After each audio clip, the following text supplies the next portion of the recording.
¿Qué tal? Muy buenas tardes. Muchas gracias a todos ustedes, a Ricardo, a José Carlos, a Manuel por las palabras que han servido para presentar este acto tan generosas y bueno, esta semblanza tan personal que hizo Manuel, que realmente me siento muy bien retratado.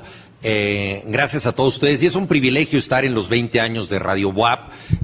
Yo creo que el destino de la educación en México pasa necesariamente por las universidades públicas y nosotros tenemos que defender estos espacios y me parece extraordinario que las universidades no solamente se concentren en hacer un trabajo dentro de las aulas, sino que también intervengan en la sociedad para tratar de transformarla y una manera de intervenir en ella es, por supuesto, que exista una radio que lleve las palabras de quienes tienen ideas, pensamientos a los más distintos rincones de una ciudad y de una comunidad. De modo que para mí es un privilegio poder estar con ustedes.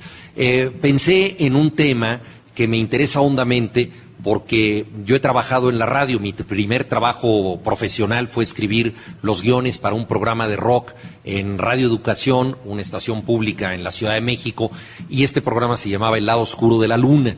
Fueron mis primeros ejercicios en tratar de que la palabra se pudiera transmitir de alguna manera, y fue mucho lo que aprendí de la radio y lo que le debo. Desde entonces no he dejado de colaborar de distintas maneras con este medio, de modo que es algo que me ha parecido siempre un estímulo, entre otras cosas porque el uso de la palabra en la radio requiere de circunstancias muy precisas. A diferencia de los libros, el radioescucha no puede detenerse y luego releer un pasaje. Todo lo que uno dice tiene su oportunidad en un segundo y si ese segundo no cautiva, no interesa, eso se pierde para siempre. Las posibilidades imaginativas de la radio son extraordinarias.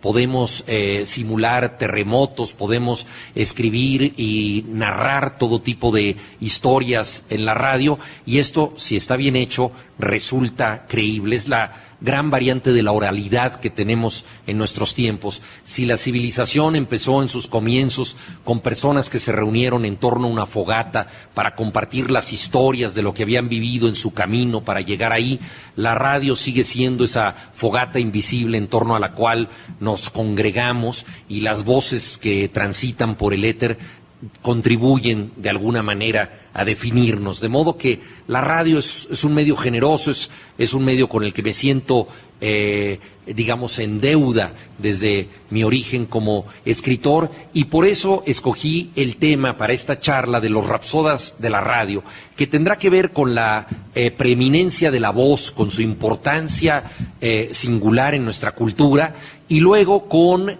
algunos de los grandes cronistas que marcaron mi trayectoria y que tiene que ver con las crónicas deportivas y en especial con las crónicas de fútbol.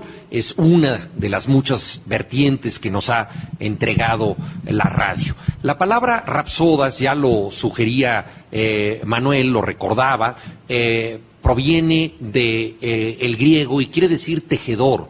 O sea, el rapsoda es aquel que engarza las distintas historias. El más conocido de todos, por supuesto, fue Homero.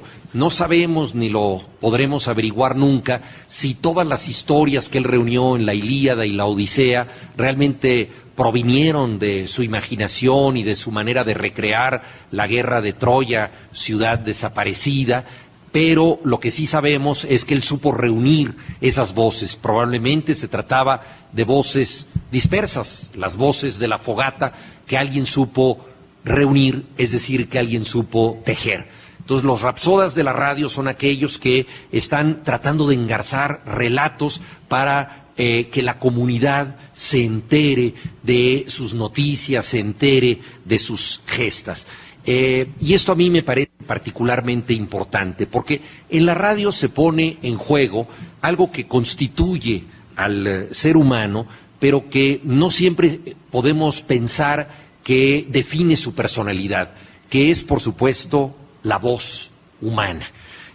Plutarco comentó que un hombre, al encontrar un ruiseñor ya muerto, decidió desplumarlo para comer su carne y después de terminada esta tarea se decepcionó de lo minúsculo que era el ruiseñor y del muy pobre manjar que ofrecía. Y entonces dijo: eres una voz y nada más. Todo lo que tiene el ruiseñor es una voz. ¿Es eso poco? Creo que no. Es decir, hay otras aves que pueden preciarse por sus vuelos, por su vista maravillosa, por su excepcional plumaje, pero el ruiseñor, como sabemos por Shakespeare, cuando canta puede decir cosas absolutamente extraordinarias. El filósofo esloveno Mladen Dolar escribió un libro que se llama precisamente Una voz y nada más, basándose en esta historia, es decir, qué es lo que nosotros podemos reconstruir exclusivamente a través de la voz. Y ahí, en este libro, Una voz y nada más, Dolar nos habla de lo siguiente, de la voz acusmática, así la llama, que es la voz que nosotros solamente recibimos como un sonido y de la que no tenemos mayores referencias. Es como si nos hablara la voz de Dios, la voz de un espíritu que no podemos ver, y esa voz acusmática es precisamente la voz que escuchamos en la radio. Hay distintas instancias en la vida en las que se utilizan procedimientos para que el cuerpo, el destino de una persona se borre y solamente quede la voz. Uno de ellos, por supuesto, es el confesionario. Nosotros llegamos a confesarnos, no vemos al sacerdote, y el sacerdote, a través de esa celosía, escucha exclusivamente una voz. Teóricamente, al oír esta confesión, está entendiendo lo más profundo de una persona, sin dejarse llevar por ningún otro rasgo que no sea la personalidad acústica. El principio del psicoanálisis también tiene que ver con esto. El que se confiesa en el diván no ve al terapeuta que está de espaldas a él y que toma nota. Él se convierte exclusivamente en una voz para poder decir las cosas más íntimas que tiene. Y según Diógenes Laercio, Pitágoras, cuando le enseñaba a sus alumnos, en los momentos más interesantes de sus clases, solía hablar detrás de una cortina para que no lo vieran. Él consideraba que su enseñanza iba a ser muchísimo más rica si era exclusivamente la puesta en escena de una voz, que no se distrajeran con los tics, con los gestos, con la apariencia del maestro, con sus posibles vacilaciones, no, que escucharan exclusivamente la voz, lo cual permite una concentración especial. Observemos que no estamos ante lo que normalmente se llama, por ejemplo, en cinematografía, la voz en off. Cuando alguien narra una película, nosotros dependemos de la voz, pero también de las imágenes. Estamos viendo una serie de cosas que seguimos con menor o mayor atención con la que seguimos la voz. Pero hay, digamos, dos discursos que están en juego, el visual y el de la voz. Si pensamos en el teléfono como un medio de comunicación, y muchas veces un medio que nos sobresalta y que estamos esperando a través de él muchísimas cosas. Recordemos que Jean Cocteau escribió un monólogo maravilloso, La voz humana, en el momento en que el teléfono se había popularizado, y es la historia de una mujer que está esperando afanosamente las llamadas de su amante. Y no siempre llegan estas llamadas, solo se relaciona con él porque él está ocupado en otras cosas, tiene otra mujer oficial, entonces ella depende de ese hilo invisible para vincularse con él.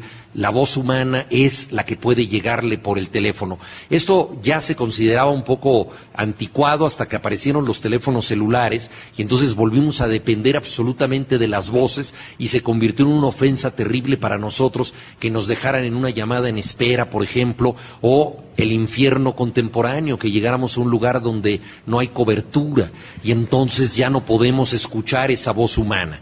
Pero cuando hablamos por teléfono, ya sea el teléfono en sus orígenes, cuando se convirtió en esta forma de comunicación a distancia extraordinaria de la que habla Jean Cocteau, o el teléfono actual que tenemos en todos los bolsillos y del que dependemos como una prótesis, que de pronto si nos dicen deja tu celular a un lado, es como córtate la mano derecha, ¿no? Es realmente un sentimiento de desprendimiento excesivo.